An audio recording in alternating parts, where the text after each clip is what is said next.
Hey everybody, welcome to episode 81 of Super Geeked Up. This is your live weekly show where we talk geeky topics, play fun games, and have some of the most awesome web series guests on. On tonight's show, by the way, it's presented by Frostbite Pictures, don't forget that. On tonight's show, we're going to talk about some crazy on-set audition stories, fictional character reality shows, we bring back Character Cage Match, one of our most favorite games, and the gang from Fame Fidelity stops by. All right, I'm Jeff. Thanks for geeking out with us. Hell yeah. Yeah, make some noise. All right, and we'll get to them in just a second. Let me introduce my co-host first. Giselle is here. Hello, miss. Hello, everyone. We also have Nicole. Hi. And Tanya. Hello. All right, very nice. There they all are. All right, let's get to our guests, and then we're going to get into our geeky question of the week in just a minute. But tweet us, folks, at Super Knocked Up. Please use the hashtag SGU for Super Geeked Up, and we love hearing your comments, questions. All right, so the creator and star of web series Fame Fidelity, Yusuf Zine, is here. Hello, sir. Hello, Mr. Burns. Oh my God! That's the first time anybody has told me that. That's way too official for this show. Hey everyone, my name is Yusuf Zine. I am, like Jeff said, the creator of Fame Fidelity.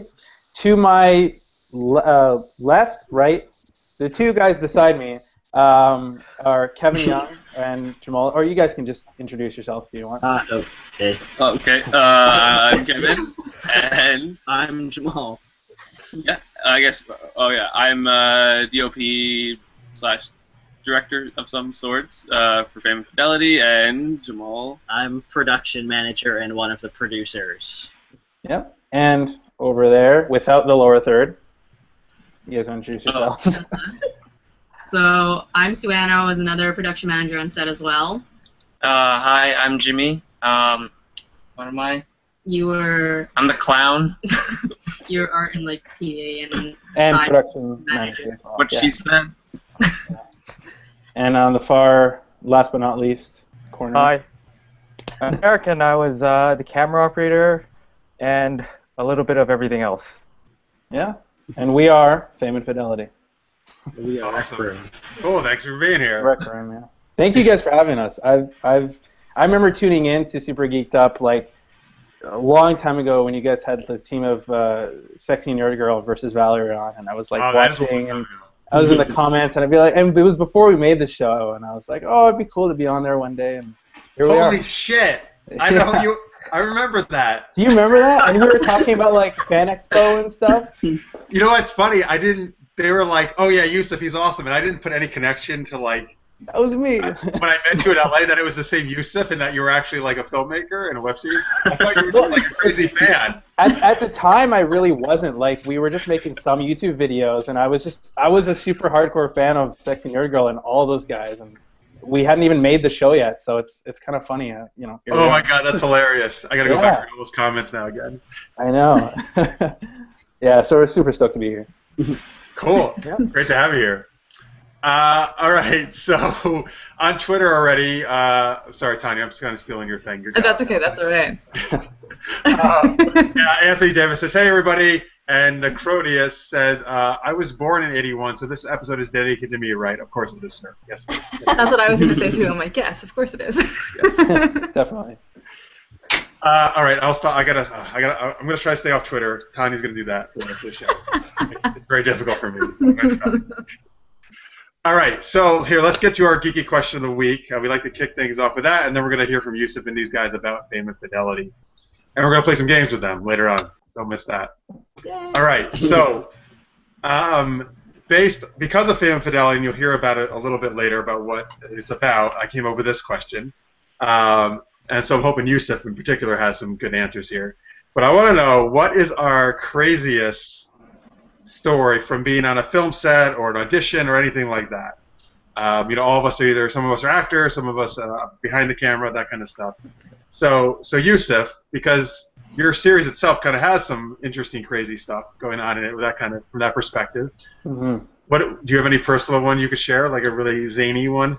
Yeah, I mean, the show really is based off of crazy audition stories and crazy set experiences from like, my experience working as an actor.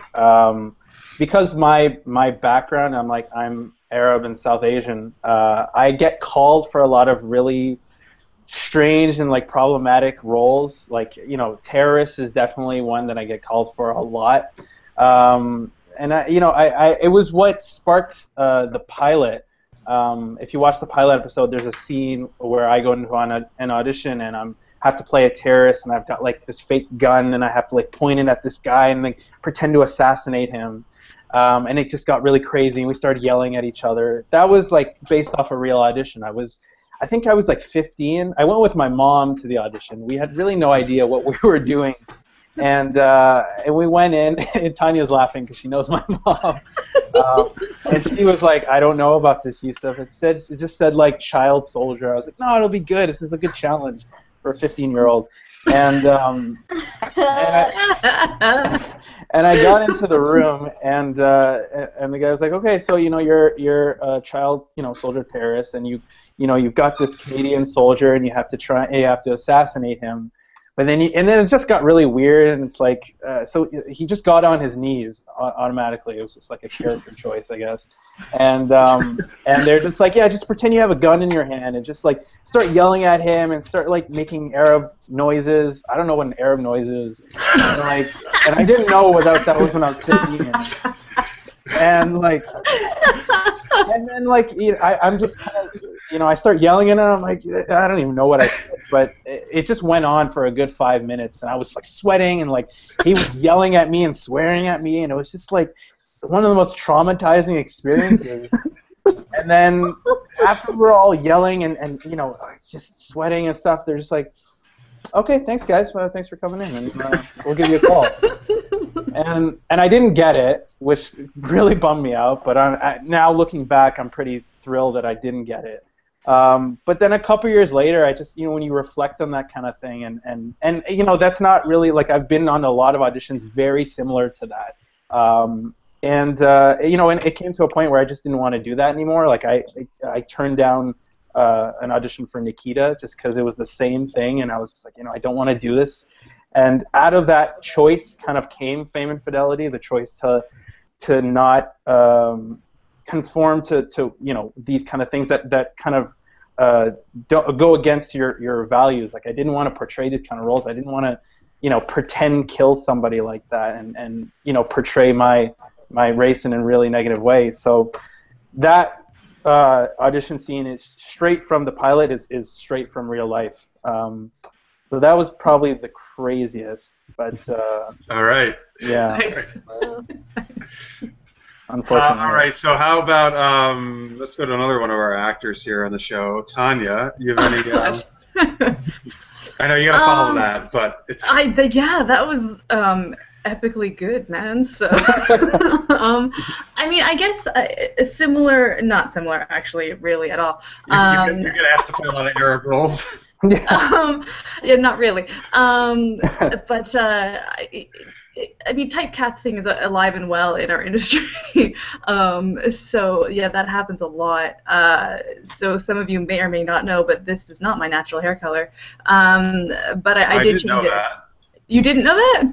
This is not your natural. What I'm looking at. No. What is your natural hair color? I'm a natural blonde, my friend. No, shit, are you serious? Yeah, you blew my mind when you told me that. I was like, Yeah. Oh my god. Think of Nicole's hair color. That's me, naturally. Well, your hair looks great how it is. I would not have known. Nice. Yeah, so it's a similar story. I mean, you get typecast into a certain little spot based on how you look. So I basically got tired of cheerleader and ditzes and bimbos. So I have the option and luxury of changing my hair color to break that. So that's sort of why. I've also heard of some ridiculous things like, you go through a scene and you get the direction of like, now do it as though you're a mouse drowning in Jello. Like I've heard of that. What do you do? So I mean, you hear stories like that. So I don't have any crazy ones. I guess. All right, but you did get that direction, right? You told me the other day. I didn't get that direction. No. Oh, I thought you got I've heard of people that I know have gotten that direction, particularly for a theater audition. Like they've just done like a crazy monologue, and they're like, "Okay, now you're a mouse drowning in Jello. Go." All right, so hey, that's a good idea though. People on Twitter @SuperKnockedUp, by the way, tweet us in. Send us some crazy direction that you might think a crazy director would send, and we'll share them on air. I went out. And I'm not gonna do them. We're gonna act out every single. We'll read the tweets though. I went out last year for an ice cream commercial for Breyer's ice cream, and I was really worried about that because you have to pretend to eat an ice cream, but you're not. You're not. And I don't want to give you ice cream in the audition. I don't want to reenact it right now, but they made me do it, and I was like, "Is this a joke?" And at that point, it almost looks dirty. Yeah, that's why. And I was like, "How do I not make this look dirty?" Gotta give them what they want. Anyway. Oh, we have someone from Twitter, Lister's Mate, saying, if I was an actor and I went to audition with my mom, it would scare the beep out of me. Yeah. Yeah. Yeah, she's pretty crazy. Your mom's great. Your mom's great. Yeah. She went with me to actually a lot of those auditions when I was a kid, and she could hear me screaming out in the room too, and she was like, "What is going on in there? Like, what are you doing not to my doing son?" acting." And God bless her. Tanya, you're going to see probably in a second that Anthony, who's that same Twitter, has a question for Kevin and Jamaal. But let me go to them first. With do you guys, Kevin and Jamaal, do you guys have any crazy on-set stories? Oh, man. Yeah, well, there's a lot of crazy little things that happen here and there. I think one of the craziest was we actually filmed when Yusuf was fasting. Well, Yusuf and Jamaal.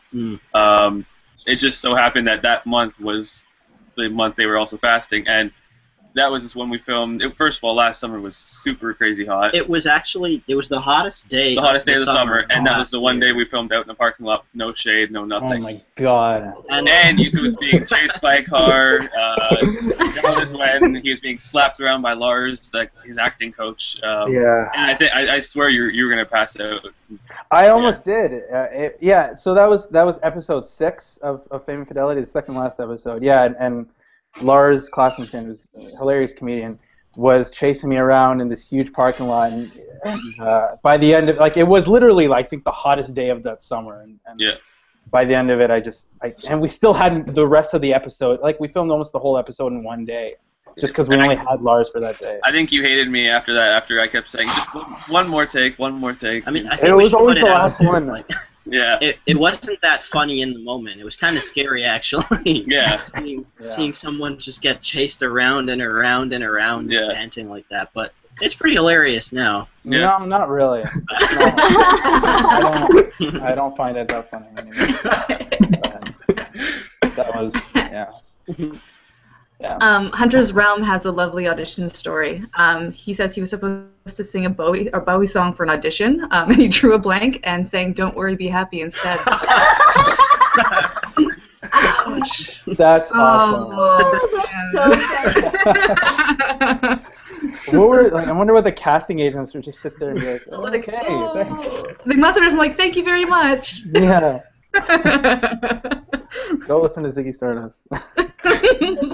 Wow, awesome. That's hilarious. How about Derek? How about you? Do you have any story to share? Off the top of my head, not one that's crazy, but leading off the other one with the hottest day, our pilot episode was shot on the coldest day of the winter. Oh yeah. Yeah. It was actually the worst, one of the worst storms of that winter. Yeah. We picked the best days for filming. Really. We're really good at that. I remember that day where it was so cold that our jaws got to a point where it almost didn't work properly. So, Yeah. like, I think Yusuf was having trouble, like, just trying to say his lines because it was so cold. Yeah, Oh. that was bad. And we had so many outdoor scenes too. I don't know why we chose that day. Well, I mean, the whole day was like outdoor scenes on that day. Yeah. Yeah, that was pretty bad. So just don't shoot in summer, don't shoot in winter. Just don't shoot outside. Fall. Yeah. just don't Basically, shoot in outside. Canada, shoot in the fall. Yeah, exactly. Yeah, but it's tough for us because, like, I mean, we're all kind of still in school or like finishing up our programs and our degrees, and so like the only time we have to film is the summer vacation and the winter break, which is like a week or 2 weeks, and so if the weather just doesn't cooperate, we just kind of have to go along with it and trudge through it. But it's been pretty okay. That's a lie. It's been pretty bad, but we're getting through it. Yeah. Tanya, you got any more tweets to share? Only my friends posting up blonde photos of me. I just saw that. Yeah. So. Thanks, Lindsay. Well, I got someone saying they would love to audition, but no ice cream pantomimes. Yes. Well, you don't get ice cream. You never get the food you audition Yeah. for. They give you, the like, worst. here's a pencil, pretend. It's whatever they have in the room.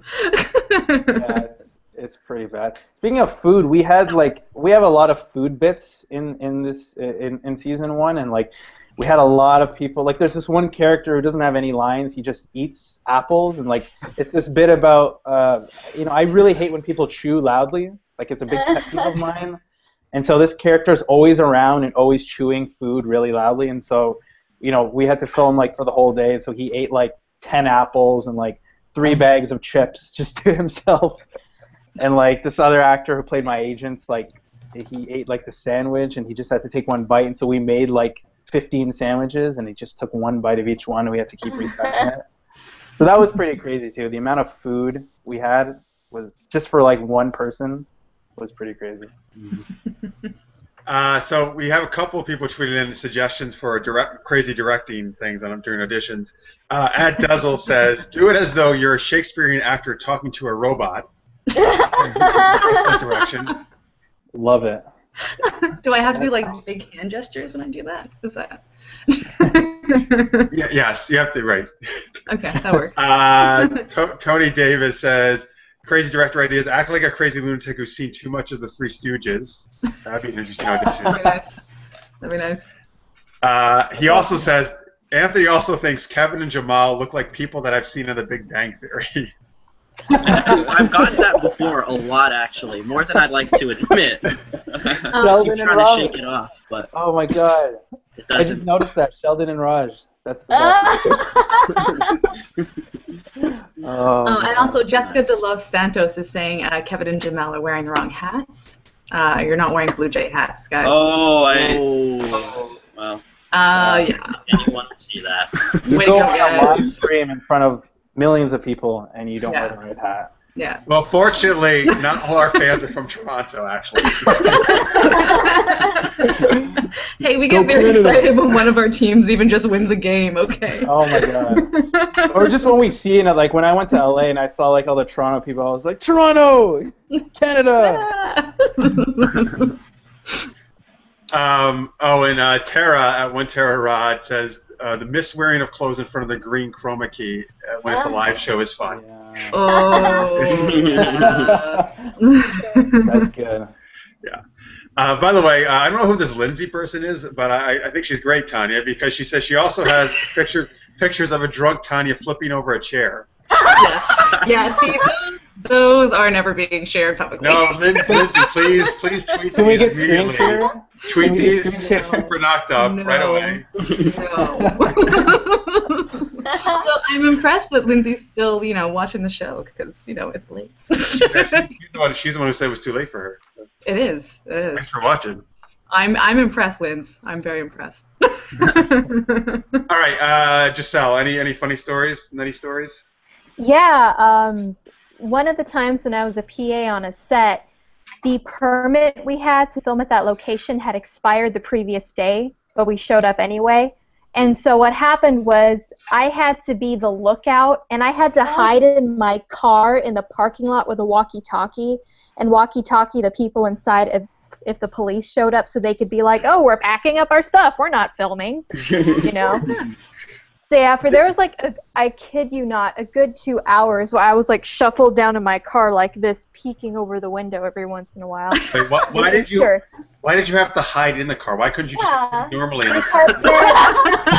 They told me that because they were super paranoid and they're like, oh, we don't want them to know that you'd be tipping us off, so hide in the car. And I was like, okay. And this was my first PA gig, too, so I didn't know what was going on. I was terrified. I'm like, oh, you want me to report illegal activity? Okay. You know? So, yeah. You just say yes. Exactly. No, seriously. Yeah, that's the PA rule. Just say yes, and life is so much easier for you. Don't fight for yourself. Don't ask questions. Yeah, don't ask questions. Don't ask questions. Yeah. So yeah, that's probably my craziest one was, hiding in my car while it was, another hot day, by the way. Hot outside, and I'm just like wearing my shades, probably looking like I'm about to do some drugs or something in my car with a walkie-talkie next to me. So yeah, that's probably my craziest set story. Nice. Nice. Are you jumping into? No, I was gonna say what's coming up on the show, but then you can do your tweet. Okay. Good, because Tara's got a good one. She ran computerized cameras at Mr. Mark, and they banged into each other during a newscast. That's an expensive mistake, isn't it? That's brutal. Yeah, you never hurt the equipment.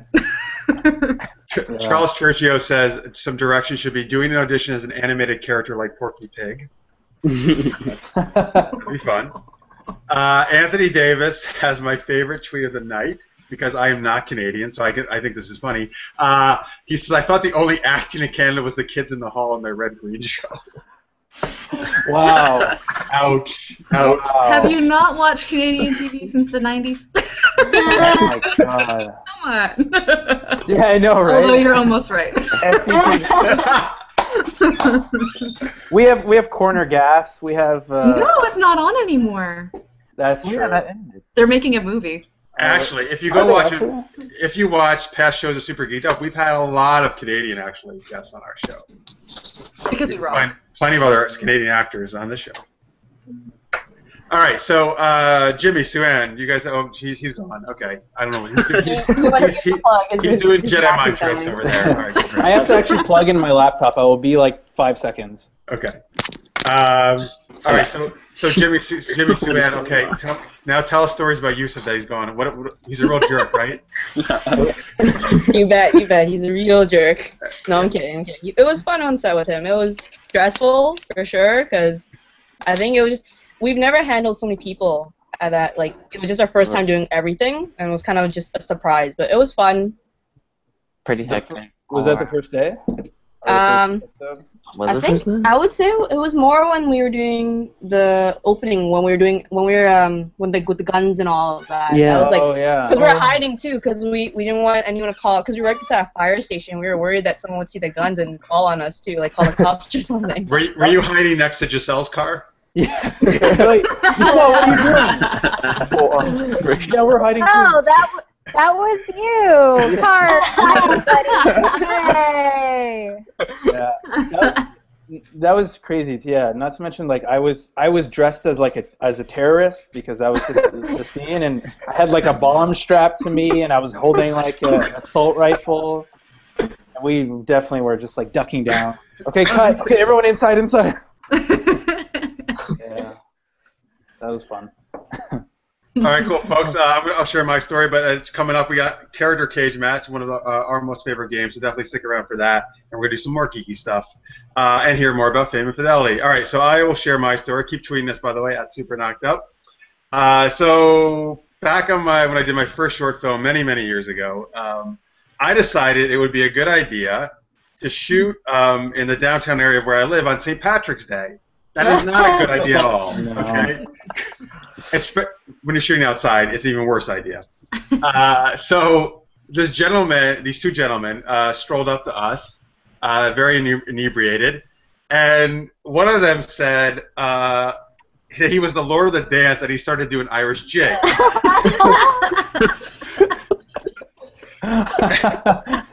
Wow. Amazing. And then his friend said, "Hey, do you want to punch my friend in the face?" And then the other guy said, "Dude, if you punch me in the face, I'm going to kill you." And I said, like, "Okay, I really don't want to punch you in the face. So it's okay. Just go away, please." Oh my god. Fortunately, we had actually just rap shooting, so it was not really an issue, except that they were crazy. So yeah, don't shoot on St. Patrick's Day is the lesson I learned on that. That's a good lesson. That's a very good lesson. That actually reminded me. One of the parts where we were filming alongside like a park or woods area, there was a guy who walked. It was a guy in a poncho. Yeah. It was a hat and a it was a poncho, and this guy was like out of a Clint Eastwood movie, and like he was wearing like a poncho and a sombrero, and just like walked up to us as we were shooting, and just stared at us, and then just kept walking into the sunset. I don't think I told you guys either, but I saw this same guy on the bus maybe every week during the last 2 months of school. I just see him wander onto the subway, just give that same distant look, and then walk away. I saw him the other day. He was just walking like on the street. I was just driving. I think he's following all of us. He's there. It's like Final Destination. That's Toronto. He's wearing the same things, I think. Yeah, the same poncho, the same hat, the same cowboy boots. Oh my Yeah, god. you guys don't understand. There's this lady in my area who's known as like this. She wears like prom dresses. She's like older. She's like really small. She's like probably like 5 feet and older, like 60. And you always see her at the supermarket in this like elaborate prom dress. And it's near my house. And when I was at work, this was years back, this my coworker was describing this lady. I was like, wait, are you talking about the same supermarket like on this street? She's like, yes. It's like people like all over Orange County like know who this lady is. She's like notorious to go to supermarkets like dressed up like she's going to prom. Like I totally get where you guys are coming from with that. It's so weird. She's still waiting for her prom date. Oh, that's such a funny That's a depressing twist. Yeah. Oh, man. Thanks for bringing the whole mood Way to down. put the show down. Get out of here. Jesus. Tanya, you have another fan on Twitter, Tanya, I see. I do. I happen to know that would be my stepfather. Hi. Hi. Andy. This sounds like it's the first time he ever tweeted it saying he wants to know if he's doing it correctly. You are, Andy. We are getting your tweets. We are getting your tweets. Don't worry, we got them. Thank you for watching and tweeting. Thank That's actually pretty cool. The first tweets ever during Super Geeked Up. Yay. I know. All right, so we're going to get into game time in a little bit, but let's talk a little bit more about Fame Fidelity. We actually heard some as we were talking about those stories. But Yusuf, do you want to give maybe just the log line for people if they're just tuning in now? Sure. So Fame and Fidelity is a web series about a young Arab actor named Yusuf Malik, who's just trying to make it in Hollywood. He's trying to be a famous actor. He's trying to, get up there and follow his dream. And it's just sort of like follows his life and his misfortunes in trying to achieve that. He runs into what we were talking about earlier of being stereotyped as the terrorist, and it's him trying to break out of that. He's got a bit of an incompetent agent who just kind of gets him ridiculous roles. He has to deal with rival actors, and it's essentially a story of if you're an actor, if you've gone through the whole process of auditioning and that struggle and that competitiveness, then you can kind of relate to that, and especially if you've been typecasted, not just as like as an Arab, but we touch on a lot of stereotypes in Hollywood, like Latin American typecasting, for black people, the typecasting they get, just every type of race and type of it doesn't have to be a race; it could be any type of stereotype that people fall into, and it's just his journey to try and break away from that and having to deal with everything else that's kind of pushing him in the opposite direction, and it's him trying to fight back, and so we deal with that aspect. But one thing I love about the show that I think makes it for everybody is that it deals with little everyday quirks that we all can kind of relate to, like the chewing loudly thing. I know a lot of people that can't stand that. The first thing that we had in the pilot was when people like hold the door for you, but you're kind of far away and you sort of have to run a little bit. So he has to deal with that, and Yusuf Malik, he's a bit like short-tempered, so those kind of things really annoy him, and he'll yell at somebody for chewing loudly, which ruins an audition for him or something. And so it's just him trying to deal with all these pressures in his life while still trying to achieve his goal of being an actor. It's a comedy. I'm making it seem really dark. You might start with that next time. It's like the dark journey of one man trying to make it, and it's a comedy. But no, it is a comedy. The style that I don't know if you, Kevin and Jamaal, you guys can kind of talk about it too, but the style we try and that we were inspired by, I guess, were shows like Arrested Development. And from writing standpoint, shows like Curb Your Enthusiasm and Extras were stuff that I was watching when I was writing it. So a lot of the comedy is drawn from that, and drawn from that kind of everyday quirkiness that we all kind of notice, but none of us say out loud. Cool. Awesome. Any of the rest of you guys, you want to add anything about the show or anything about it? I mean, it was just, I think more than anything else, we just wanted to make a show that felt like honest storytelling. And like that's a phrase we sort of threw around a lot as we were all, contributing ideas and editing scripts and going over the story. So we wanted to do something where like everything felt consistent, it all felt cohesive, and we weren't really betraying what we set out to do originally. Like what Yusuf said, we wanted, to show what was wrong with typecasting and sort of get into the absurdities of everyday life. And we didn't ever want to turn our backs on that or take it too far. It just needed to feel like a slice of life kind of thing. Like you were watching this unfold to a real guy, and I mean, he sort of gets himself into these situations, but you need to pull for him all the way through, I think. Yeah, he's a bit of a misanthrope, but he's still at the end of the day you can kind of relate to him because some of the things that annoys him may annoy you, and it's. Oh, I think he's not. Oh, he's a robot.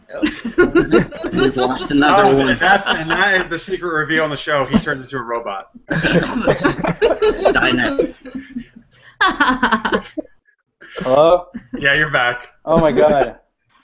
I'm so sorry. My house, I don't know what's going on with the internet in my house, and can you guys see me? Yes, we can. You're all good. You're Okay. good. I was like mid-sentence, and then my whole house shut down. I'm so sorry. Your whole My house internet- shut down. Wow. There's no air conditioning in my house right now, so you can see I'm kind of sweating, and my house is just going crazy. Anyway, We're not that intimidating. I know. I'm so nervous right now.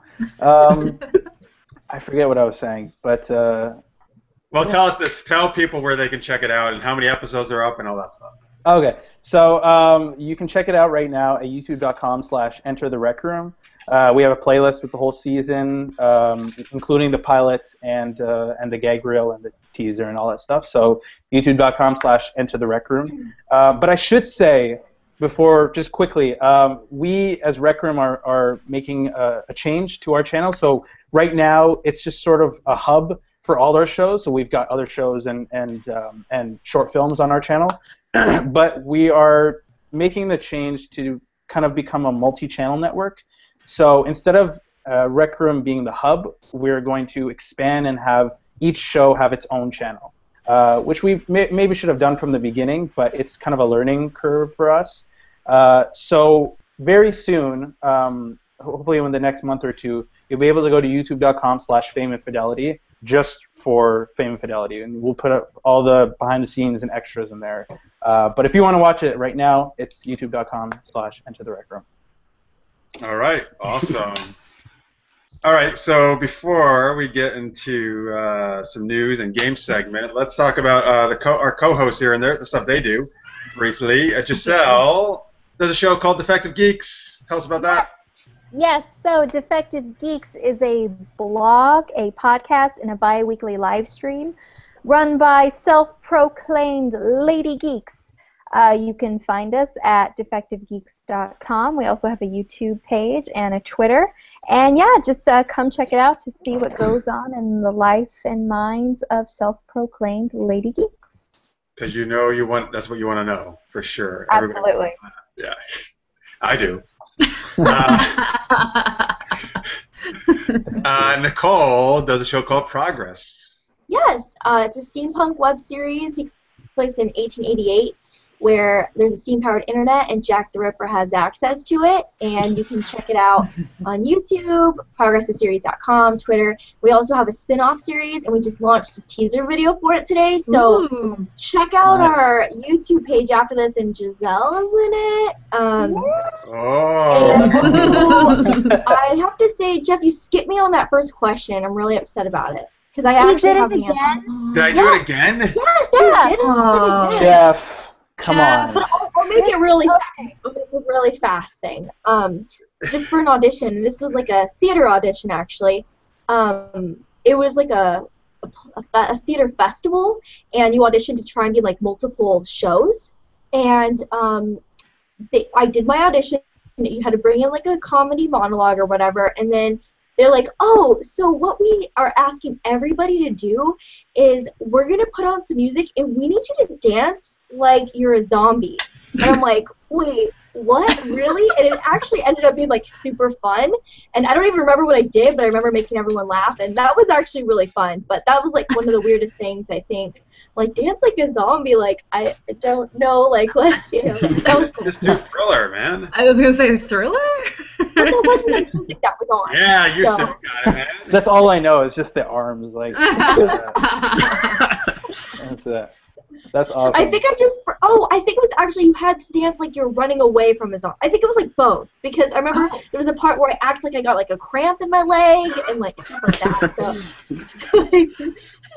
that's the weirdest audition ever. Yeah, I know. But it was really fun. That was actually really cool. All right, nice. If I skip anybody, just jump in. Obviously, my memory's going. I really thought I had everybody that time. All right, so and then Tanya, continuing the whole web series deal here, is a show called Assets. Yes, and actually the final episode is up today, everybody. So go to. I know you need to know how it ends.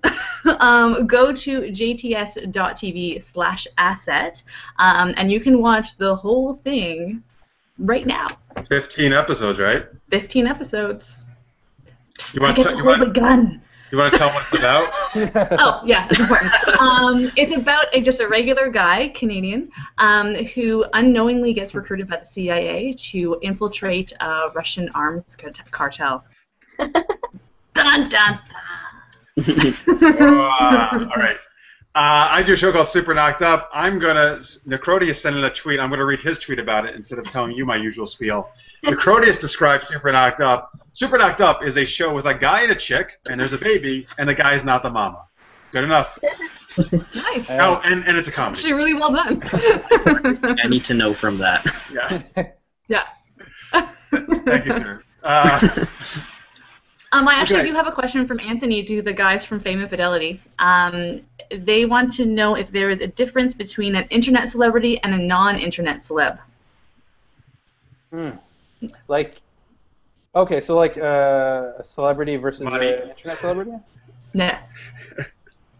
I guess so. I guess so. Like a YouTuber versus. Okay. Versus like Angelina Jolie, I guess, or something. I was gonna say the same person. Oh my god! Get out of my brain. I think it's just the connection you have with them. Like I have a lot of my favorite YouTubers I've been able to reach out to, and they just seem like real people. because they are. But I mean, like it's it's that YouTube has it's a really unique thing. You have that connection with your audience. It's so much more deeper than a film star or a television star. On YouTube you can connect with them on the comments, and you can include their comments into the video and connect with them on Twitter, and sometimes they're local. So I know a lot of people, like even in Toronto, you'll run into big YouTubers on the street, and you can just easily go up and talk to them. So I think it's just that connection that's much deeper than Angelina Jolie. No,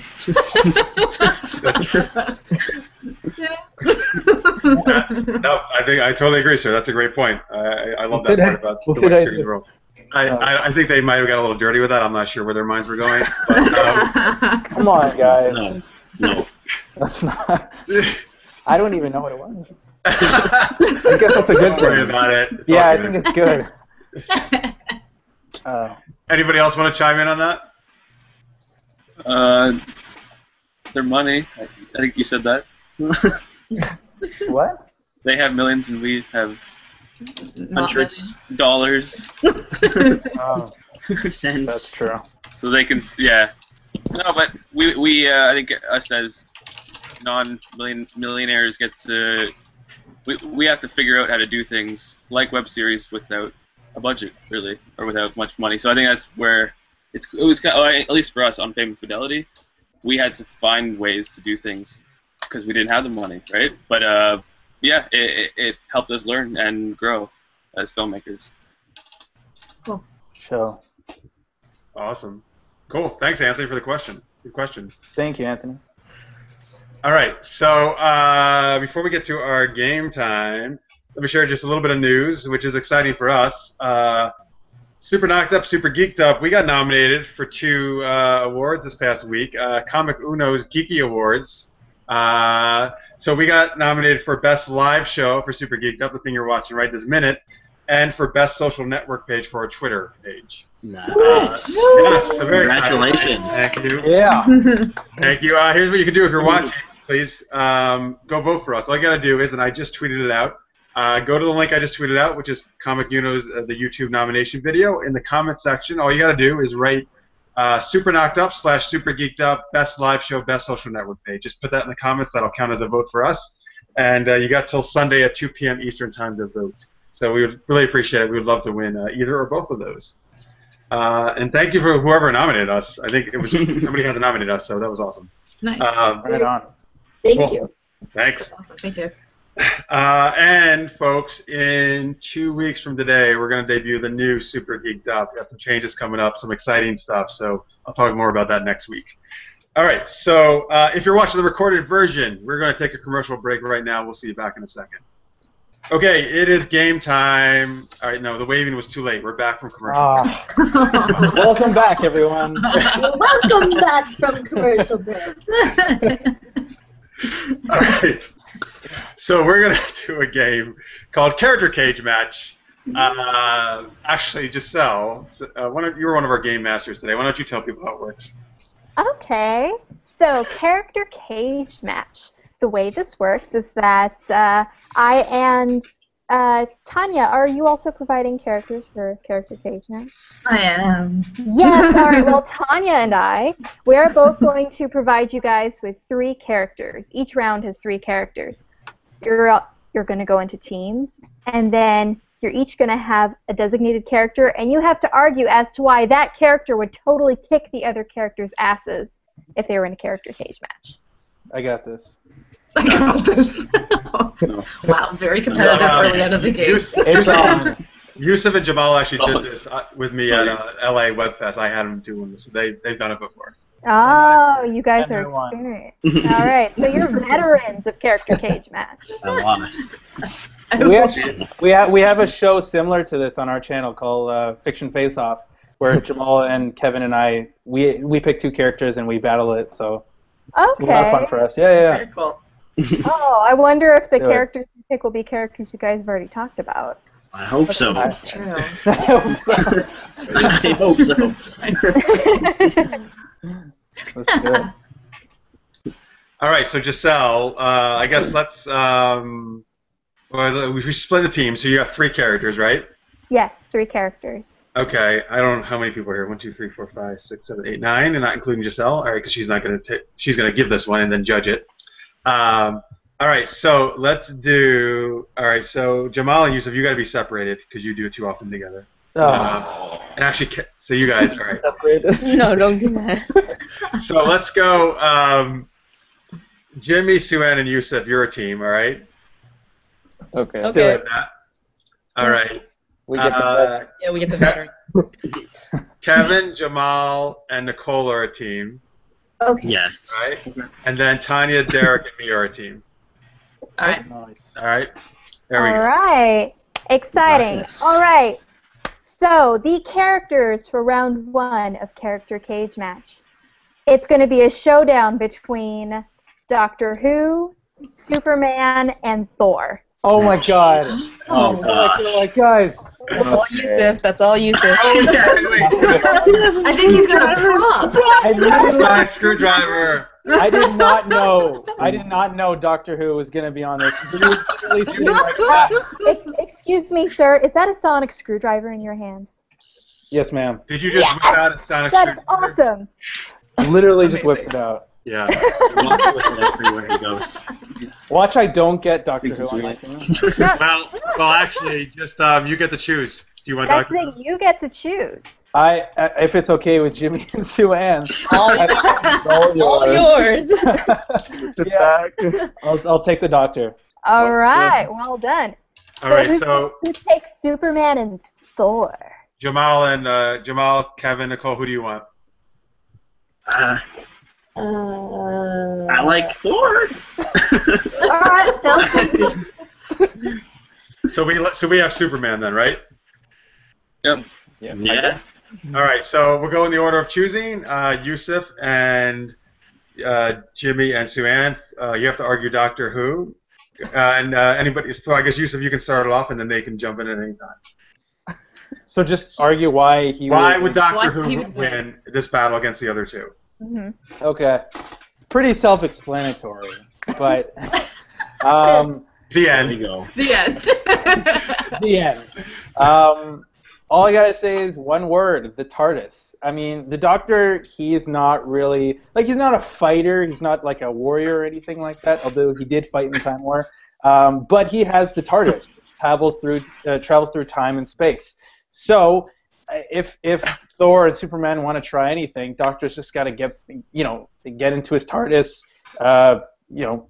travel back in time and kill Thor and Superman when they were born. Boom. Done. All right, Jimmy and Sue-Ann, do you have anything to add to that? No. No. She looks On point. No need to add. I mean, he's you can't touch him. Like he can travel up into space into another galaxy and get a weapon from planet Zorgnar and come back and just destroy Superman and Thor. Boom.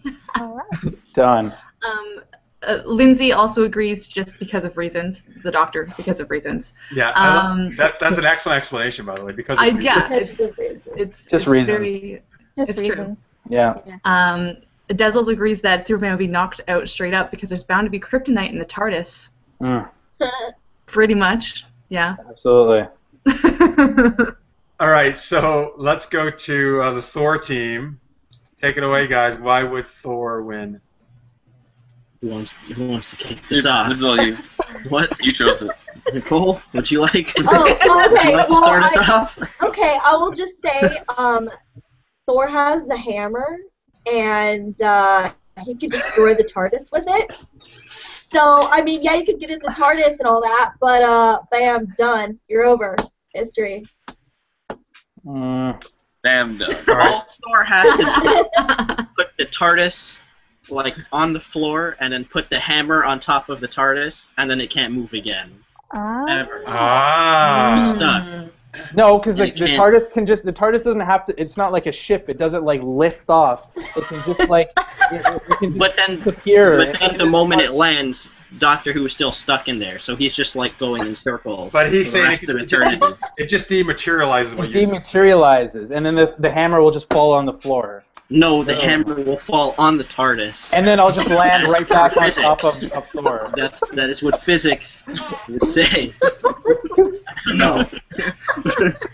But you have to remember, that the TARDIS isn't just a blue box. It's not just made out of wood. The TARDIS is actually a huge ship, but it's been designed to look like a blue box. And the huge ship is being weighed down by a hammer.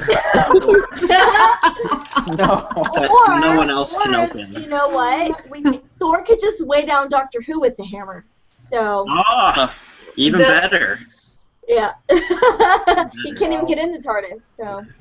The Doctor can just go to Asgard, find some other Asgardians, and take them. I'll get Odin. I'll go to Asgard with the TARDIS and go to Odin. Listen, your son's acting up a little bit. He's playing with his hammer too much. You need to come with me. Calm him down. I don't know how to respond to that. I love how we're bringing family into this now. It's getting serious. I have to say, you guys, I'm enjoying the creativity and how committed you are to your arguments. I really appreciate that. Thank you. I get really passionate about these kind of things. I just, All right, so let's turn to the clear winner, who's going to be Superman. Obviously. Derek or China, you want to kick us? Well, I'm actually going to do a tweet from Underground Badger because he Same says reason that I had, by the way. Same reason I had. I like this tweet. I know that Superman, because he can turn back time and has better hair than Thor. Plus, he has a job. Oh, snap! No scrub. Better Shots hair. fired. He contributes to the betterment of the economy and society, hands down. Right, and he can, as we saw in Superman, go around the Earth the wrong way, so he can also do the time travel thing. Doctor Who is not the only one who has that. So, thus eliminating that benefit for Doctor Exactly. Who completely. Exactly. First off, Thor, as Yusuf's kind of alluded to, Thor is really, to be honest with you, a whiny little bitch a lot of times. He's complaining, I want to rule Asgard. Why can't I destroy everybody? I want to fight, blah, blah, blah. So just shut up, all right? Thank you. He's going to be in Asgard whining to Odin all the time, so he's not going to do shit, all right? That's what he's going to be doing. Or pining over Natalie Portman and how he can't be with her all the time, all right? Well, Superman has Lois, so he doesn't have to worry about that. Yeah. He has an adult relationship. The Doctor has his companion. Boom. Yeah. But the Doctor's trapped in his TARDIS with the hammer on the door. So he's not a part of this conversation right now. Let the big boys talk. Okay. Thor is so good looking, he's going to steal you guys' girlfriends. So he's going to steal Lois Lane because he's so good looking, and he's going to steal the Doctor's companion. No. Lois likes the geeky looking guys. That's what she part of Clark. Can't resist Thor though. Yeah. No. Also, might I add, Thor's hair does suck. The Doctor regenerates as well, I might add. So even if you try and kill him, or you don't like his hairstyle, he'll just regenerate to someone else who has a better hairstyle. You can keep fighting. Boom.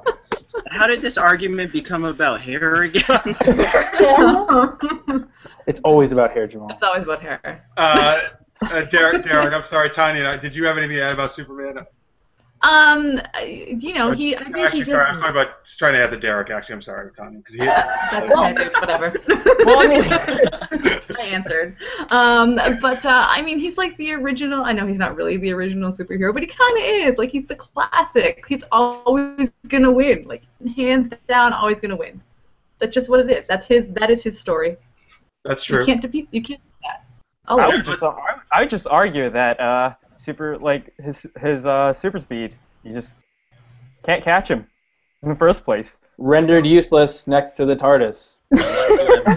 No, it's not rendered useless. How's it rendered useless? No. He can take the Doctor, throw him into outer space, so he's not in the TARDIS anymore, and then what the hell is he going to do? Then let's say the Doctor dies, then he'll just regenerate. Oh, Jesus, with the regeneration. And then his previous self will come back. I hate that when the Doctor gets picked for any battle. It's always a regeneration. Stephen Moffat loves it. To add into this, Tipsy Wibbles is saying the Doctor can say he's an official muscle inspector and tell Superman and Thor to get back to the gym. Or else. Whoa. I might just do it. Best tweet tonight. Shots fired. Yeah. That is the best. Whoever tweeted that. Right, that's Sarah Tipsy Bricky. Wibbles. Sarah Bricky, you win this battle. Well done. Well done. Alexander Martins tweets in, who isn't pining over Natalie Portman? That's a very excellent point. Yeah, very right. And Andy French, who I guess is Tanya's stepfather, we found out, right? Yep. Says, from an elder, Superman and Thor are fictional, Doctor Who is real. Whoa. That is an excellent Favorite tweet of the night. Yeah. Oh, Awesome. I love that. It's not fiction, guys. It's just science. All right. Lucretius does have an actual good one against the Yes. Doctor. He says if you kill the Doctor during his regeneration cycle, he's dead for good. Boom! Suck it. Boom. Yeah, but you know what? You couldn't, because he'd get back into the TARDIS, lock the door, and you can't get in because those doors But are. once again, the hammer's on top of it. The hammer is on the TARDIS. Oh, if the hammer's on the TARDIS, then He Thor can't get in it. What is Thor? If the hammer's on the TARDIS, he's just a man. He's just a man with a screwdriver. That's all he is. Guys don't get physics. All right. Giselle, do you want to make a determination? I don't know how you're going to do this, but make a No, determination. I'm gonna say, in all honesty, this is the most difficult one I have ever had to decide. You all provided excellent arguments, and I want to know that this is a very, very tough choice for me. You all performed admirably, but at the end of the day, I think I'm gonna have to go with Doctor Who. You did not. Suck it, Superman and Thor. Hey, Jamaal, you want to know where you can take that hammer? With that hammer? Playing with your hammer. Here's a thought. What would happen if you put the hammer inside TARDIS? Can you It still? would just dematerialize. It would just drop onto the floor. It wouldn't And hold then the it TARDIS would down. keep dropping onto floors every time it materialized. The only thing the TARDIS would ever know is the floor. The That's TARDIS it. is just trapped. That's Oh. Science. Anyway, Bell already said we won, guys, so Yeah, so stop arguing. stop arguing. The game this is over. Yeah. All right, so Tanya has a character cage match now. We're going to do another one. Let's keep the teams the same, but since Tanya's doing this one, we'll just so you will now be on Derek and my team. All right. That's easy. Wow, thanks for being so excited about that. Sounds really. Yeah, fine, all right, Jesus. I did like a fist in the air, like woohoo. Yeah, but it was all right. Okay, so round 2 of who would win a character cage match. Indiana Jones, Rick O'Connell from The Mummy, or Nice. Laura Wait, Croft. who is that second one? Rick O'Connell from The He's Mummy in all movie. of them. Brendan Fraser. That's Brendan Fraser's Fraser. character? Brendan Fraser's character. Yeah. Okay, thank you. So who wants Indiana Jones? Wait, who was the... Hang on, it was... Indiana Jones, Rick O'Connell? And Laura Croft. Lara Croft, Oh. yes. Nice. I see the theme. I like it. I like I know, right? Yeah. Yeah. I personally want Lara Croft, but Nicole and Giselle, I can do any of these if you want somebody else. I'm good with any. You can pick Jimmy. All right, so yeah, go ahead. Somebody, Team Yusuf, Jimmy, and Suman, pick somebody. Okay. Did you say you wanted Lara Croft, Jeff? Yeah, but take whoever you want. I can argue any. Okay. I'll do Rick O'Connell, or we'll do Rick O'Connell. Yeah. That's cool with you guys. Yep. Cool. Let's do it. Who's Indiana Jones? Are we? I guess. That's the only All one. right. So there you go. All right, and we'll do Lara Croft. Sweet. All right, so let's start with Indiana Jones this time. Okay, that's us. It's you guys. Okay, Indiana Puts Jones. his whip on the He has TARDIS. a whip on the TARDIS. There's no TARDIS in that. Tie it up. You lost No, it, I'll just drop Okay, it. wrong argument. No, I mean Indiana Jones is like he's like the man. In the first movie, he like runs away from boulders, and then the ghosts don't get him because his eyes are closed, and then he always knows what to do. You can't beat someone who always knows what to do. Yeah, so bring it, everybody, because he's just gonna figure out something to do. He's He's gonna figure out something to do. professor. He is He's a gonna do professor. something. He's gonna do something to you, probably with the whip. So. Oh, I'm in trouble. I gotta figure something to do. Ugh. That's my question. I don't know how we defeat that argument.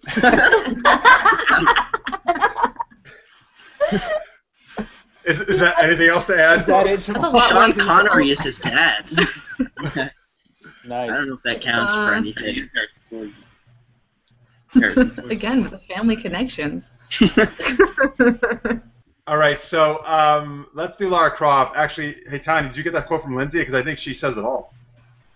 Or the tweet from Lindsay? Yeah, actually, that's really true. And touche, Lindsay. Lara Croft, because Indy is a baby who's afraid of snakes and distracted too easily by boobs. Boobs. Oh, yeah. Okay. Right. So Lindsay's awesome. What do we know about Indiana Jones? Okay, right. First, he hates snakes, but also he's got a weakness for women, right? He gets in trouble. He can't take it. So forget it. He's not taking out Lara Croft. No way. And Lara Croft, let's be honest, Lara Croft is a more badass fighter than Indiana Jones. Indiana Jones, I mean, he gets out of things, but I don't know. It's like in a comedic way usually. He's just let's slip it over. Lara Croft will kick his ass when it comes down to it. He's also getting a little old. Yeah. That's true. Yes. That's true. That's true. Yeah, and the thing with Lara Croft is that, if I remember correctly, didn't she like defeat the Illuminati or something like kind of important like that in the first movie? She had to like infiltrate them or something like that. The freaking Illuminati. Lara Croft managed to infiltrate them and beat that evil guy with that weird clock thing. It's been a few years since I've seen the movie. Yeah, and also, all she has to do is, like, be like, hey, boys, and then they're all going to be too busy staring at her boobs, and then she can, like, deck them in the face. Or if she wants to, like, multitask, she can, like, do this like a freaking sprinkler and bruise them in the face with those, like, they become really functional. I would like to say that Charles has a actually very similar argument to that, is that Indiana Jones and Lara Croft cancel out with their sexual activities, and Rick O'Connell wins by forfeit. I love Twitter today. Twitter, everyone on Twitter, I love you all. Although Underground Badger does say that Indiana Jones because he would shoot first. Yes. Oh, yes. That's controversial. But guess what? Lara Croft has 2 guns. And guess what? They are modern guns, not like an old 1950s, 40s, 50s gun. But when she runs out of bullets, she has nothing to do. Indiana Jones has a whip, so he'll grab the gun with the whip and bring it back. And then why would she run out of bullets? He has 2 guns that have like 12 bullets in them each. He's so fast. No, he can barely move. He's like 70 years old. That's true. Hey, I mean, Whip doesn't age. It's fiction. It didn't say what age he was at. We were not arguing their age. So, I'm sorry, Nicole. We're gonna have to go with contemporary. Lara Croft is still young. She's still strong.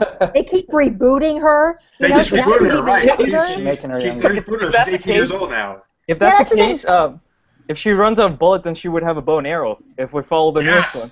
Right. That's right. True. Exactly. Thank you. Exactly. See, they rebooted her, so now she's young and like she's even like more agile, and she's got a bow and arrow, and it's all about the bow and arrows right now, obviously. All right, so we gotta Rick go. O'Connell. But wait, before we do that, I gotta share. Sarah Tipsy has another amazing tweet. Yeah, I'll read this one. Do it. Sarah says, Lara has this. If we're talking original Lara, those pixel tits are sharp enough to poke out everybody's eyes. She's not. That is so true. I woke up this morning and needed I'd be here. That is very true. See, and the thing is, those never run out of ammunition. They're always there. Oh my god. I remember those pixel tits well back in the day. See, and that's the thing with Lara Croft. No matter which version of her it is, she's going to kick your butt. Indiana Jones, there are versions of him, like the old one. But there's like young Indiana Jones when he was growing up. Yeah, but guess what? That show got canceled after less than a season. Oh, there was a show? I thought it was just books. All right, so I don't think we even need to hear Rick O'Connell because our argument was so great, but let's hear it. Okay. All y'all ain't got nothing on Rick O'Connell. First of all, bullets, he doesn't have a problem with that because not only does he have a whole thing that he unravels and it's got like bullets and little attachments for all his guns, not just little handguns like Lara Croft. He's got shotguns, he's got machine guns. Not only does he need guns, he knows how to fight with a sword, as we saw when he's fighting off all of Imhotep's warriors. He knows how to work the sword. He knows how to fist fight, as he fist fought Imhotep himself.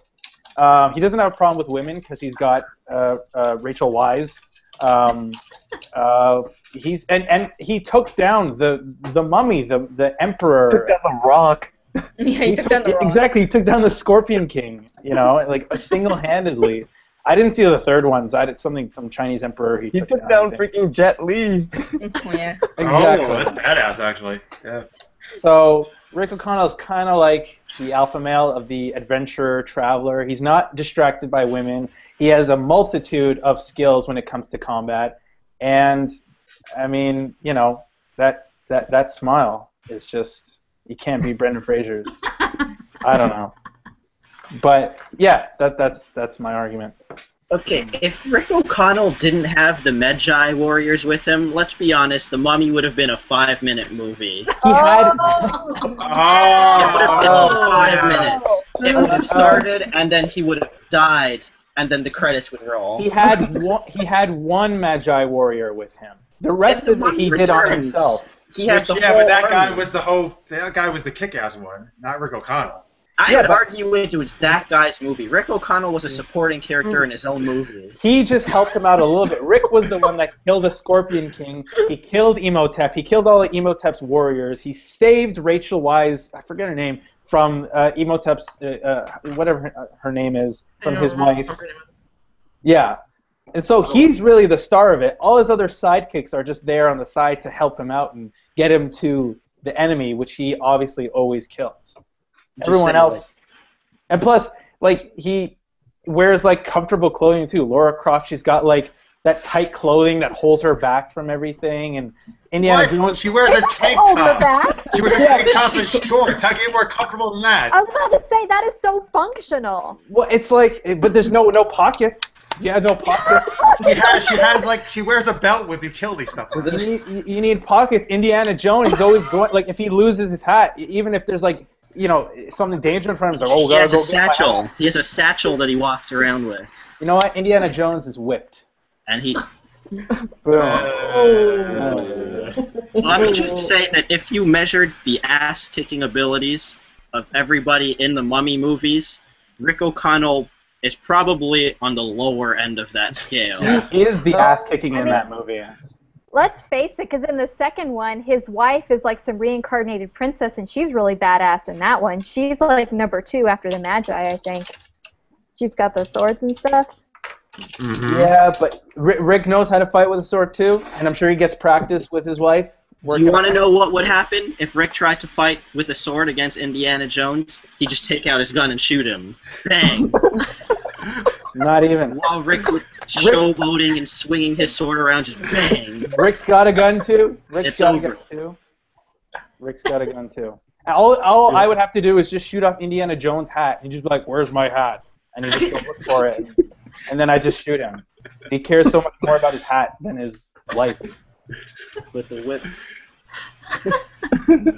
Rick O'Connell. So, all right. So, what Alexander Martin here supports our Lara Croft cause.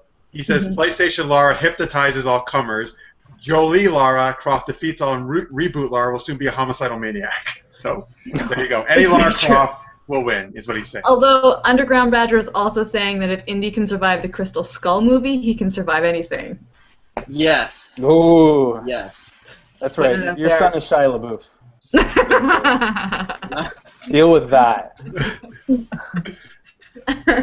All right, so I guess Tanya, it is now your task to make a decision. I mean, this probably isn't a surprise for those of you who know me, but I'm really gonna have to go for Laura Croft. You guys all made really good arguments. No, here's why. I have to say why. I mean, people on the show have made some good arguments, but Tipsy Wibbles and the Pixel Tits really won it for everyone. Yes! Thank you, Sarah! Way to go, Sarah. You really won that one for them. Pixel Tits always win. I'm going to use that argument in every character cage match from now on. Pixel You Tits. really should. Like Thor, Pixel Tits. Pixel Tits. Why not? Just throw it in there. See if anybody questions it. Just say it. All right, awesome. Wow, that actually, I think every time we do character cage match, I think it gets more intense, which is awesome. Well done, everybody. Well done. All right. All right. So after that, let's. All right. We need a second to cool down. So let's take one more commercial break. If you're watching the recorded version, we'll be right back. All right. No, Yusuf, you missed it again. Welcome back, everybody. Welcome back. Hope you enjoyed those advertisements. Hope you enjoyed those advertisements for Pixel Tits. All right. Anyway. So let's. We should start doing fake commercials. Let's go to our geeky question number 2 that Mark came up with, but he's not here. So I'll read this one. What character do you think would have a great reality TV show? So a fictional character he's talking about. So what would it be about, and what would it be called? Okay, so fictional character, they have a reality show. What would it be about, and what would it be called? I see a lot of people in deep thought here. I'll just kick us off then. So I think there should be a reality show about Alfred, from Batman, Alfred. I think the show would be called Life with the Grumpiest Man on the Planet, because that's what Batman is. And I think it would be very interesting to follow Alfred around, see it from Alfred's perspective, right? See like him making, I don't know, tea and sandwiches for Batman and all the stuff he has to do around the mansion when Batman's not around and just dealing with his grouchiness all the time. Yeah. Love it. I think that would be very interesting show. I would like to see that. We have a good Batman one as well. Yeah, ours is pretty good. The Real Housewives of Gotham. The Real Housewives of Gotham, starring Poison Ivy, Harley Quinn, Catwoman. If you're a female in the DC universe, you are on the Real Housewives of Gotham. And I would watch that. I've never watched Real Housewives. I would watch that one for sure. Yeah. Yeah. Totally. It would be amazing. That's that you guys win, man. If there was a contest, you would win that battle. Yeah, that was good. That was real good. Let me share before we continue one thing from Sarah. Sarah says yes, Pixel Tits, Muscle Inspectors, and Flying Sex. I'm here for you forever and always. Thank you, Sarah. That kind of sums up the show. Like the last time Tanya was on, Sarah talked about and Tanya did Flying Sex, so that's what that reference is. Yeah. SpaceX to be SpaceX, yes. Actually. SpaceX. But Sarah and I get each other. Yes. All right. Super Geeked Up.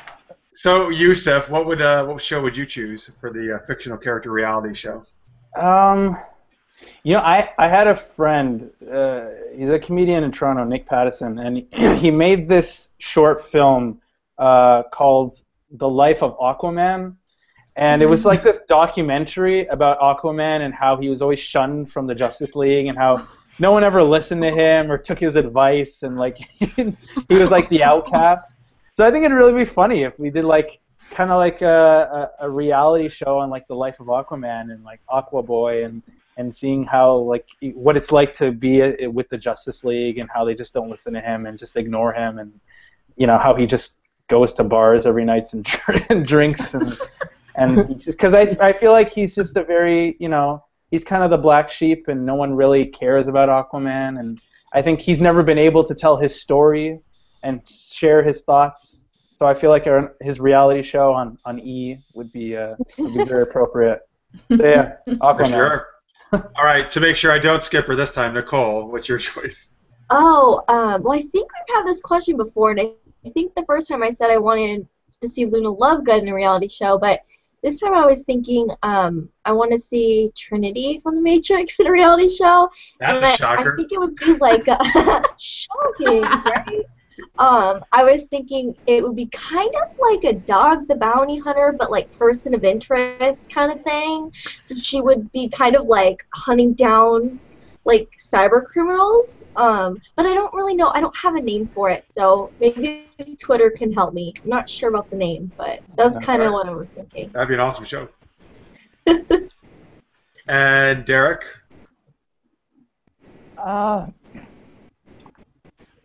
I still can't really think of one. By the way, Derek, while you're thinking, where are you? I've never seen like such a blank gray wall before. That's his house. That's my Yeah, house. he's into the TARDIS. Yeah. Can't get out because of the Ours hammer. doesn't look like that. Is there, yeah, there's a hammer on top The of it. hammer is on the Derek is stuck You can't get it. underneath the hammer. That's a very nice background, though. Looks very professional. Yeah, the It's lighting's just what it is. fantastic too. It's just a wall where I project, I use my projector on. Looks like you're in limbo or something. Like, just like you're nowhere. Floating head. No, we got to get that lighting for us on Super Geek. Yeah, Good. that's really good lighting. Yeah. All right. So how about I have a reality show from Underground Badger as well, Hulking Out with Bruce Banner, an in-depth look at steroid use by superheroes. Nice. Nice. And Duzzle says this is a bit of an inside joke between me and him, but Squirrel Girl, something along Life in the Trees. Yes. Yeah. Yes, please. Jimmy, Sue-Ann, any choices? I don't know. For all I was thinking, I would like to see like one of those like, is it like TLC or like what was it? Like those addiction type. My strange addiction. Yeah, maybe. But for like the Cookie Monster, I don't know. I feel like that would be a very interesting type of show. To see like the struggles every day just to try to get him off cookies. Like he'd be like those background like behind the scenes type things. He'll be like cooking. Like a cooking it TMZ up. on Cookie Monster rehab session. There'll be like a lot of violence in there as well. A lot of families broken. The Sesame Street.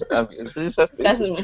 Just like bring him in. It seems like the type of show that would have like the warning in front of it. Yeah. We're about to see might disturb younger viewers. Maybe be like a celebrity rehab with Dr. Drew. So he would just like Dr. Drew helping him like trying to get off the cookies and. Sorry, I have one more. Well, it better be good from that reaction. Doctor Who. Get it? Like Dr. Phil, but Doctor Who. Right? And like the doctor invites people in his TARDIS and he helps them out with their problems and takes them and then he's like, yeah, something happened to me when I was a child, and then he goes back in time with the TARDIS, helps them through their problems with their younger self, and then That's cool. Doctor Who. Anyway, This show wouldn't exist in the future. God, it's so good. Nice. All right, so Tanya, why don't you give your choice, and then you need to read Lindsay's, which is I think awesome, her tweet. I'll do Lindsay's first because it's awesome. The Bling Ring: How to Accessorize, starring Green Lantern. Nice. Okay, I got it.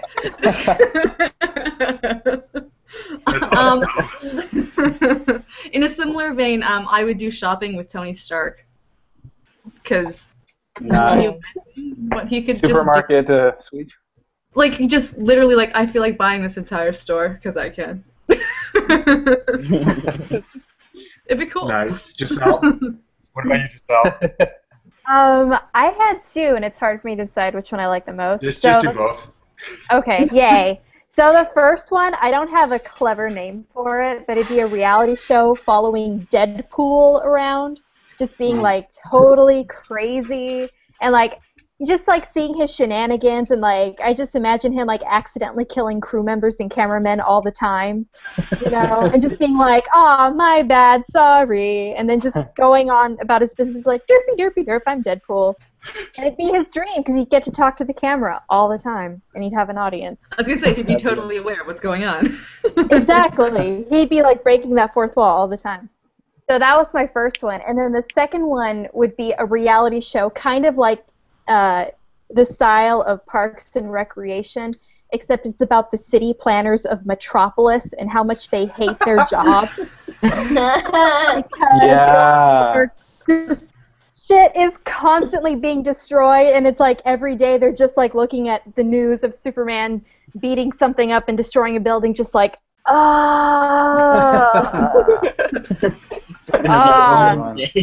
just them trying to like build things and like maybe this one won't get destroyed, and then of course just like them reacting to, you know, half of Metropolis being completely destroyed and just like one of them's just drinking at the end of the day and and then doing the confessionals. Yeah. Or like similar to that, like the city cleaners of New York having to clean up Spider-Man's webs every day. Like everyone loves Spider-Man. No one thanks us. We're the real heroes of New York. Except it's Spider-Man. That's awesome. No one has a theme song for us. Stupid Spider-Man. They're like cleaning up all the webs. They're like on the side of a building having to like scrape it off a window, and there's like a music going outside. Nice. So on Twitter, Dezel says, I'm going to share this because he's referencing Super Knocked Up. Can we have a Big Brother style show with Darkstar, who's from Super Knocked Up? Darkstar, Squirrel Girl, a few other heroes, and Mark Pazula. Absolutely, why not? Nice. And Sarah Bricky says, I like this one too because it's one of my favorite games. Fem Shepard from Mass Effect would have the best reality show, Normandy Confessions. Everyone's doing somebody. If you play Mass Effect, you can totally get that, for sure. That's awesome, Sarah. All right, I don't know, Tanya, anything else on Twitter that I missed? I think that's all. Let me see. All right, I didn't skip anybody here, hopefully, this time. All right, good. All right, so, Nicole, do you want to do our fan question? Oh, yes. Fan question comes from Bethany. Yep. And Bethany asks, what do you adore most about the superhero franchise? I think she just means in general, like superhero franchises. Yeah, or superhero genre, or anything like that. Thank you, Bethany, for sending that in.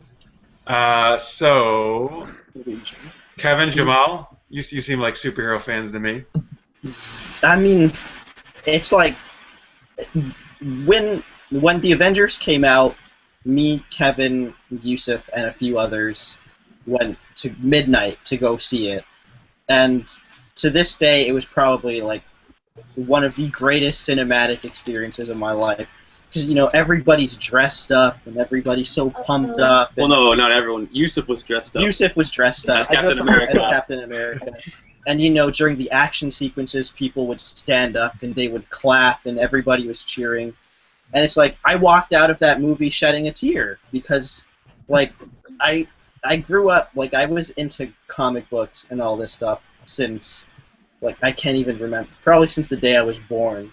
So to live in a time where, like, we could actually see all that stuff in real life and not have it just be, you know, meant for one very small segment of the population where everybody can go and enjoy it together, you know, with your mom, your dad, brother, sister, girlfriend, boyfriend, whoever it is. I just think that's so cool that, you know, they're modern myths, and they're things that everybody can go and enjoy together. I think for me, the thing I love the most about what's coming out of all these superhero movies is the music. Because for me, I'm the sound guy, the music guy. So I think you got Hans Zimmer working on most of these movies, and the incredible soundtracks that come out of these is just better than any other genre out there.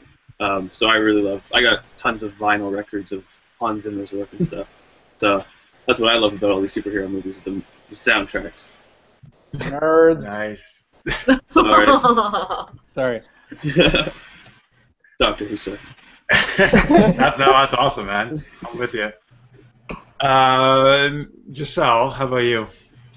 Oh, you guys already stated it beautifully. It's growing up and just being into, comics and whatnot. It's something that's really great about this fandom is that, seeing a movie is such an immersive and collective experience. Like, I like to go to the midnight showings as well. I've totally dressed up for midnight showings. And it's so exciting to be in that theater at midnight with all these people who are just as excited as you are, if not more so, and just the energy you feel. And it's just so much fun. And when you're, like the Avengers is a wonderful example, just seeing the excitement and all the different references and the people in the audience knowing what the little Easter eggs and everyone getting so excited for it. It's just such a fun experience. Like, you leave just feeling happy and entertained. Awesome. Anyone else want to weigh in?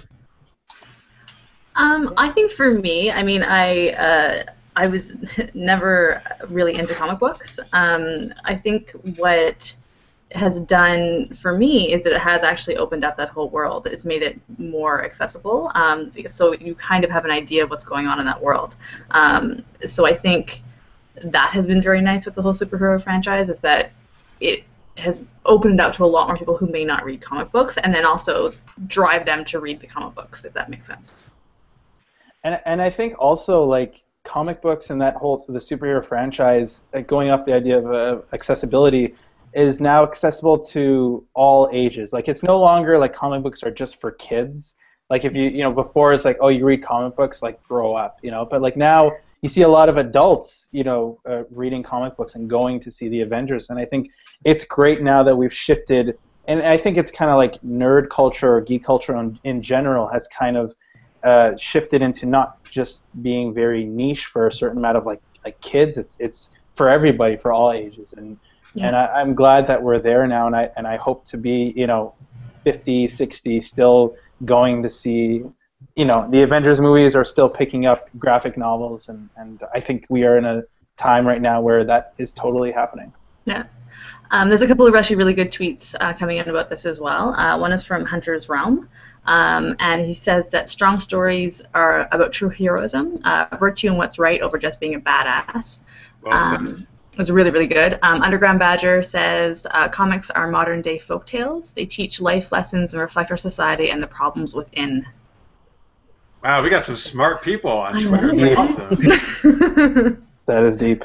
I know. Well said, folks. I also liked Badger's tweet about our other question about the reality show. Yeah. How to make friends and influence people with Dr. Doom and Loki. Well done. That's awesome. Great choice. All right, cool. All right, so anybody else? Anybody want to weigh in there on the superhero thing before we wrap things up? All right, cool. All right, so thank you again, Bethany, for sending that in. Before we go, let's do some links again. So, Yusuf, once again, where can people watch Fame Fidelity and all your other stuff? You can go to youtube.com/entertherec.room to find all of Season 1 of Fame Fidelity. And that's where all of our videos are right now, but just stay tuned and stay subscribed to our channel for more updates. And we also have a Facebook page, facebook.com/entertherec.room as well. Enter the Rec Room is kind of our URL thing, so just type in Enter the Rec Room for twitter.com, YouTube, and Facebook. And for me, I'm on Twitter @Yusuf Zine. Oh yeah, that's the Matt actually on Twitter actually had asked for all your if you guys have individual Twitter. So do you have any like Jamaal, Kevin? Do you guys have individual Twitters you want to share? You don't. I sadly do. I used to have a Twitter, but then I forgot the name and I forgot the password. It's Spidey. That's your Twitter. Yeah. Okay, so that is my Twitter. And I love how Yusuf knows it. Come on, man. And I'm Kevin Young 13, I think, something like that. I don't know. Yeah, it's actually Young 13. Find Yusuf and then he'll. Yeah, I don't know. Jeez. It's our gatekeeper. Yeah. Any of the rest of you, Derek, do you have a Twitter? I do, however, I'm very inactive on Twitter. Oh my god. All right, so none of these people use Twitter, is what we're hearing, except Yusuf, I guess. Jimmy, don't you use Twitter? No, barely, but I do have one at least. Well, you know what, guys? I don't think anything's gonna come of Twitter, so don't worry about it. It's gonna die. Yeah, it'll be gone tomorrow. No, but for updates, just Enter the Rec Room is our Twitter, so you'll find all our updates there. So at Enter the Rec Room and at Yusuf Zine. Yes, and he does, because I've been tweeting him this week. He does tweet from both of them. He does. Yes. So Matt, you can follow him at least. Those two. So ashamed. The rest of these people, you just have to like stalk personally, I guess. Yeah, go find them. We invited. Call them on the phone. By the way, this is probably not really funny. I find it funny. Necrodius apparently was playing World of Warcraft while he was watching our show.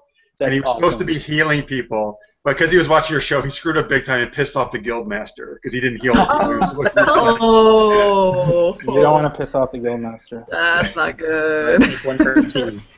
Sorry, thank you for watching, Necrodius.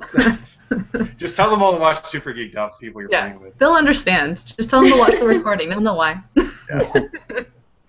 Where can people watch Defective Geeks? Well, you can find Defective Geeks at defectivegeeks.com. We also have a Twitter page. The handle is @DefectiveGeeks. We have a Facebook page under the same name and a YouTube page, Defective Geeks. So yeah, come and check us out. All right, and Tanya, Asset is at? Is at jts.tv/asset. Awesome. 15 episodes, folks. It's a lot of episodes you can go watch. It is. And today is the last one. You can actually watch it all. Do it. Nice. Binge, watch. Binge it. Just do it. Tanya, I also want you to just share. I can go back to you in a second, though. Sarah's tweet about Yusuf. I'm tweeting Yusuf right now with that, but she wants to give you a high five because beard reasons. Oh my god. Oh, beard reasons. I love it. Okay, ready? Boom. All right, yay. I love you. Is it Tipsy Wibbles? I love you, Tipsy Wibbles. Yes. Sarah's the best. Beard reasons. You'll see that in your Twitter feed in a second. And Nicole, where can people find your show Progress? Yeah, as soon as this show's over, I want you to go to youtube.com/progress series. You're going to see our new teaser for our new series. Giselle has a part in it. I have a part in it. A lot of other YouTube celebrity-ish kind of people have a part in it. But yeah, and then progressseries.com and then Facebook and Twitter. All right. I got a Twitter question from one of our viewers. I'm just going to answer in like 30 seconds if that's okay. Can we know what the question is first? Yes, absolutely. It's how did you meet? This is from Ishmael on Twitter at MacCadMNM786. How did you meet your Rec Room friends, and what was your first big acting gig? So just to answer that quickly, I knew all these people in elementary school, and we've been friends since Oh my god. then. That's Yeah. awesome. Yeah, we've been friends for a long time, for many years through school, and then we just kind of all came together. Like Kevin and Derek and I were in a band, and then after that ended, we all were just like, hey, we all like film and web series, so let's make that. And so we got together and created the Rec Room, and we just love making stuff together. And my first big acting gig, I was on a Disney show called Overruled, which is like a Canadian show, and I played a head chef. And that was kind of cool because I was on TV. So yeah, that was my first big role. Thanks, Ishmael. Nice. Yeah, thank you for watching. Yeah. All right, cool. So those are all those links. For my show, Super Knocked Up and Super Geeked Up, you can go to youtube.com/SKU web series. Sorry, Kevin was holding something up. Do it again. I don't know what you were holding up. That's Yusuf on Overruled. Oh my god. That's good chef. Nice. The star in the awesome. making. Awesome. Thank you guys for that.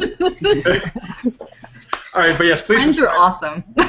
Yeah. I gotta get some new friends.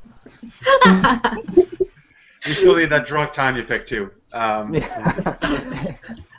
Lindsay running an underground badger. Ignore that request.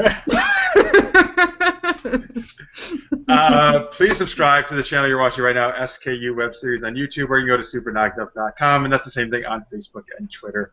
Thank you guys for watching. Hey, thank you to Yusuf and company for coming on, guys. You were a blast. Excellent character cage matches. Thank you, guys. Thank you, Jeff, so much for having us on. It's been an awesome pleasure. And again, to be on here, like, you know, when I was a fan of the show is kind of awesome. So thank you. Oh, look, dreams come true. Dreams come true. Life comes full circle. All right, so the way we like to end things is I'm going to say until next time, stay, and then I'm going to point at the screen, and then we're all going to say Super Geeked Up in unison, okay? And it's going to be a big disaster, but it's good. It's going to be laggy. All right, so thank you, everybody watching. Thank you guys so much. Awesome tweets today. Like some of the best tweets we've ever gotten, probably. Thank you guys as always. Keep tweeting us at Super Knocked Up. Hashtag SGU. Although heads up, very soon I'm going to change it to at Super Geeked Up. So that's a new Twitter you're going to use. Same Twitter account, just new handle. Okay, folks. All right, we'll see you next week, 11 p.m. Eastern Time, 8 p.m. Pacific. Until then, stay super geeked up. See you next week.